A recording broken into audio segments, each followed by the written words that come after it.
तो जी हाँ दोस्तों, अक्षरा सिंह का एक नया सॉन्ग आया है जिस सॉन्ग का नाम है बदनाम कर दोगे।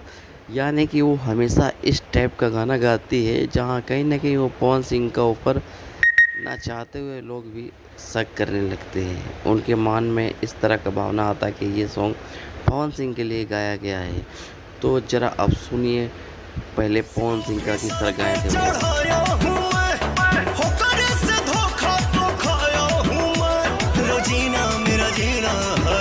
कर दोगी नाम जोड़ के हमसे अपना नाम कर और अब सुनिए अक्षरा सिंह का जो अभी रिसेंट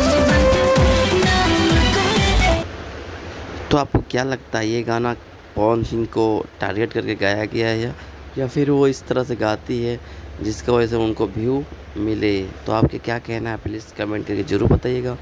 मिलते हैं अगली वीडियो में, तब तक के लिए इजाज़त दीजिए। जय हिंद, जय बिहार और जय भोजपुरी।